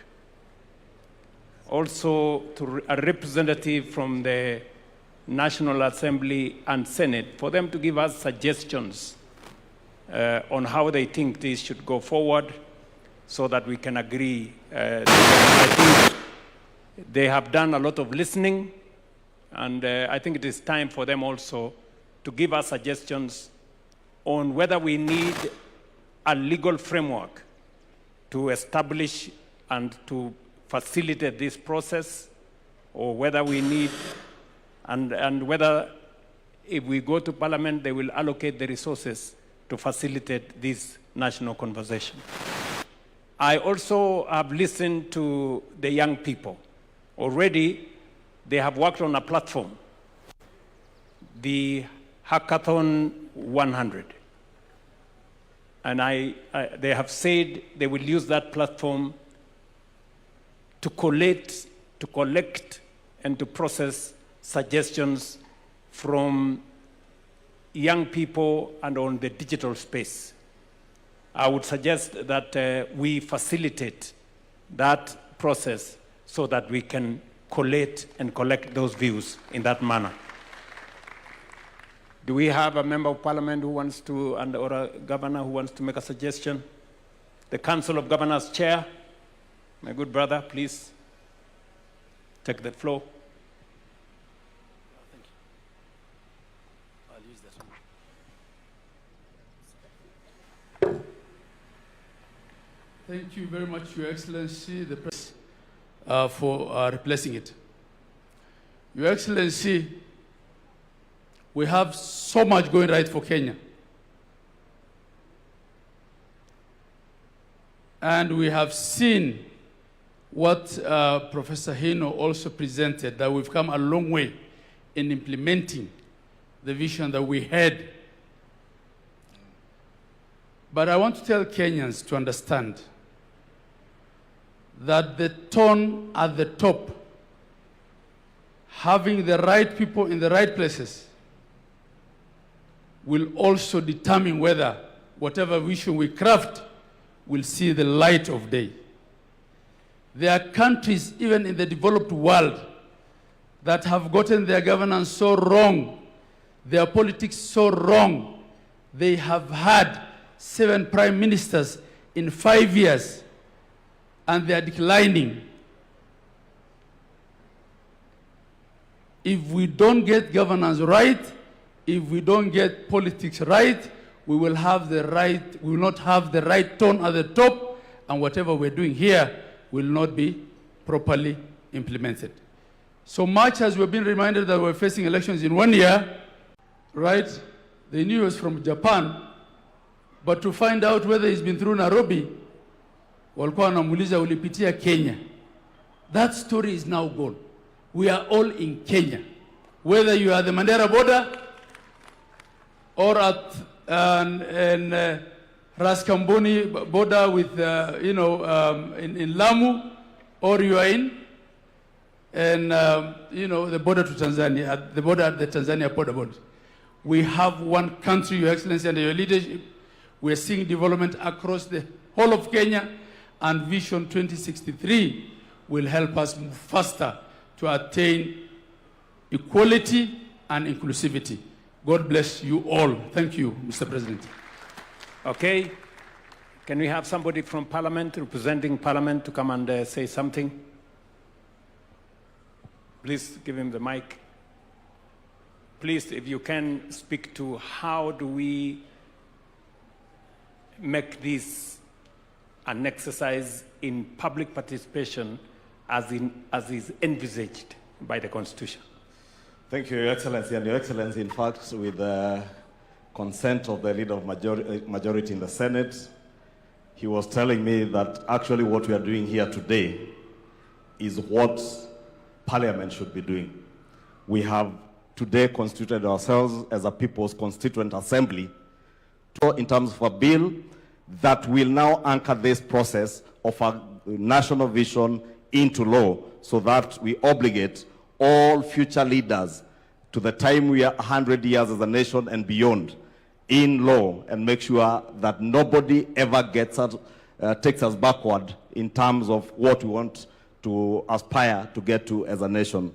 Lastly, Your Excellency, in the interest of time, Mheshimiwa Esther Pasaris, the county women rep for Nairobi, reminds me and told me I must say this if I get that opportunity, and she doesn't get, that when Singapore aspired to be what it is today, they had a consideration on their population growth and family planning. And she tells me and reminds me that President Mwai Kibaki, in around 2008, when we were doing Vision 2030, did speak to us on the need to look at our population growth and how we plan for that population growth. Your Excellency, is food for thought, because you've also told us that by the year, you say 2050, a quarter of the population, world population, will be in Africa. Population is both a resource, but can also be a burden to a nation's economy. And therefore, there must be a very good balance between the rate at which our population grows and the rate at which we grow our economy. And those are the challenges that we must think about as we continue in this conversation. Your Excellency, let me give you the assurance of both houses of Parliament that we shall do all that it takes. And indeed, Your Excellency, wanted to suggest that probably, because Parliament work through committees, I do not know whether through this forum, we could also constitute committees that will go out, probably one to sit in Nairobi, and another that goes around the country, collecting and collating the views of Kenyans, so that every part of our country feels that they are part and parcel of this process. As Mugo Kibati told us, being the first CEO of the Vision 2030, there's probably something we didn't get right when we started this process of Vision 2030. We never really involved the people, and we left it to be a process that was largely seen to be a process of bureaucrats in government, and probably that is why many Kenyans never hold successive administrations after the Kibaki administration on what we are doing towards the realization of Vision 2030. The other thing Mogo told us is that we never anchored this process into law. And that's why Your Excellency agreed with what you said. It is time that we anchored this process into law. With those many remarks, Your Excellency, wacha nikomee hapo na sote tuendelee na mazungumzo. Okay. Can I, let me get representations from 3 final ones. A member of the civil society, what suggestion do you have for us in terms of taking this process forward? Do we set up a multi-sectoral committee? Do we set up a task force? Do we do it in law, or how do we do it? Can I have somebody from civil society to give us a suggestion? Daisy? Then maybe somebody from the religious community will give us their suggestion. And then finally, get somebody from the private sector to give us their suggestion. Thank you, Your Excellency. I want to agree with those who have said that it needs to be anchored in law. For sure, the vision has to exist beyond any political formation, any political leader. And so we are happy to hear the majority leader say that Parliament will make the necessary legislation. But in terms of participation, I think having an initial multi-sectoral forum would do well, so that you are able to involve as many different sectors, because the gentleman here has asked me to insist and say that even minority communities must be included. We may talk about communities, but within those communities, we have other communities whose voices need to be heard. And so I think that to structure it, we do need to have a multi-sectoral engagement with the different players. Even when you talk about civil society, it is very wide. We have women's rights organizations, human rights defenders, and a host of them all. And so moving forward, I hope that we can have a framework that guarantees that every voice, at least representatives from the different voices, will be heard. Thank you. Thank you very much. Somebody from faith-based to give us suggestion on how they think this should go forward. Okay, we have a bishop there. Maybe you can let us know your name. My name is Kanga from the National Council of Churches of Kenya. And we have nothing to add or nothing to subtract. But as Nate has said, we have an all-round task force to put everything together, and then we put in action. Simple. The vision is there. The vision is documented. The vision is be sold to people. The people have to buy it. We give it time, and then be accomplished before 2030 as we move on. It will be illogical to know that we have today and you don't think about tomorrow. You have tomorrow, you don't think about a day after tomorrow. If you do that, that's illogical. We have the vision, have an all-round task force to do the needful, collect information, sell it to the people, come back again, and then get running. Thank you. Thank you very much. Somebody from the private sector? Yes. Thank you very much, Your Excellency. I'm Dr. Ruto Eric, the President of the Kenya National Chambers of Commerce and Industry. We're very happy with this vision because, Your Excellency, if you look at Vision 2030, on the political wing, I think we scored 100%, if not beyond. In terms of the social aspects, we most likely scored 80%. But when it comes to the economic side, Your Excellency, I think that is where we are not doing very well. That for us in the private sector, when you tell us that we want to go to Singapore, I was seated there and I was thinking, I should be very proud as a Singaporean that Kenya today is at standstill and we want to go to Singapore.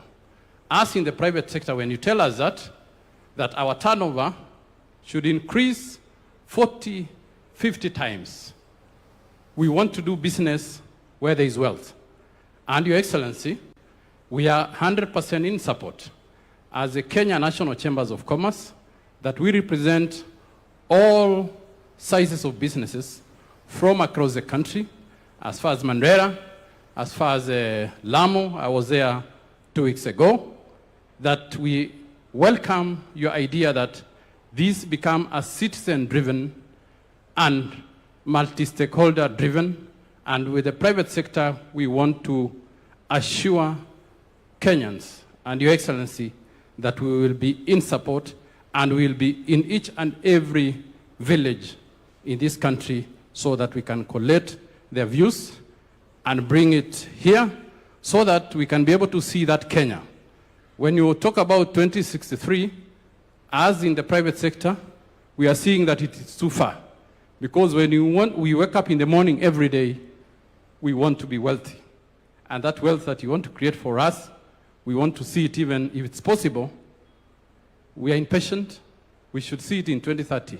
So that 2030 we can start another agenda of 2100. Thank you very much. Thank you. Today is the International Youth Day. And we have huge representation of young people in our midst. Can I get one young person to come to the stage? And there is a lady already there. Yeah? Allow the lady in maroon to give us an idea as to how do we take this forward in your context. Apart from hackathon, how else do you want us to take this forward? Na kabla hujasema, utatueleza bag ni ya nini? Thank you so much, Mr. President. They do say, power is done what? Is grabbed. Sindio? So I came for my chance. My name is Ruth Kemto Ziko. I come from Bomechi University. I'm the school president. Nilinua mkono huko sana lakini hawakunipea. So nimeamua kuikujia mwenyewe. So Mr. President, before maybe I give on the way forward, I had some good agendas that I wanted to give on this vision beyond 2030. 2030 is for the youths, is for the children that were here. So whatever that the parliament, the people sitting here will be doing is for us. It's for the coming generation. So give us the voice. Give us time, we give you our grievances. Number one, let's talk about, you are talking about Singapore. Singapore sahi haina deni. So as we think on going to beyond 2030, let's think on how can we get away with all the debts that Kenya is having for any country. Number two, I'm talking about constitutional implementation. Women, we are the majority in Kenya, right? Why can't we implement the constitution to have the president, if it's a man, let the deputy be a lady, right? And lastly, being honest, Mr. President, employment is what the youths want. But not every youth will be employed because sisi ni wengi na sisi wote tumesoma. But because unemployment is an issue to us, why don't you bring up the policies that will give funds to innovators, fund talents, fund support different people, give them money like the Nyota for self-employment. And for that, Mr. President, bring Nyota to universities and colleges. We are innovators too. And lastly, it's about the help, scholarship, and funding in different universities and TVETs. As we think of beyond 2030, let's make education free for every Kenyan child, from primary, secondary to high school. Let no child cry because eti akwenda university juu akwa na pesa, si ndio? Make it free. And lastly, me being a teacher of special needs education, as that young man said, factor in these special needs people. They are being left behind in our society. For the first time, with the government, bring them in. Otherwise, Mr. President, you are doing a good job. For all the president when tumejua hapa nyuma before tuzaliwe na wengine wamekuwa uko number 1 for now. And kwa yote, you called me to give on what the way forward. Yes. one of the way forward, include these university students in that, doing research everywhere. If it's each county has a university. And Mr. President, if there is a county that has no university, in this vision beyond 2030, include every county to have a university so that it can factor in every learner. So for that, include the university students, the college students, and the high school and primary students. I've seen one here. She's very clever than me, in fact. So let's have their views because they are very educated. Thank you, Mr. President. Thank you very much. I think that wraps up. She has said very fundamentally that education must be free. And I agree with her 100%. And that speaks to our members of parliament. You know, we have sent to parliament the tertiary education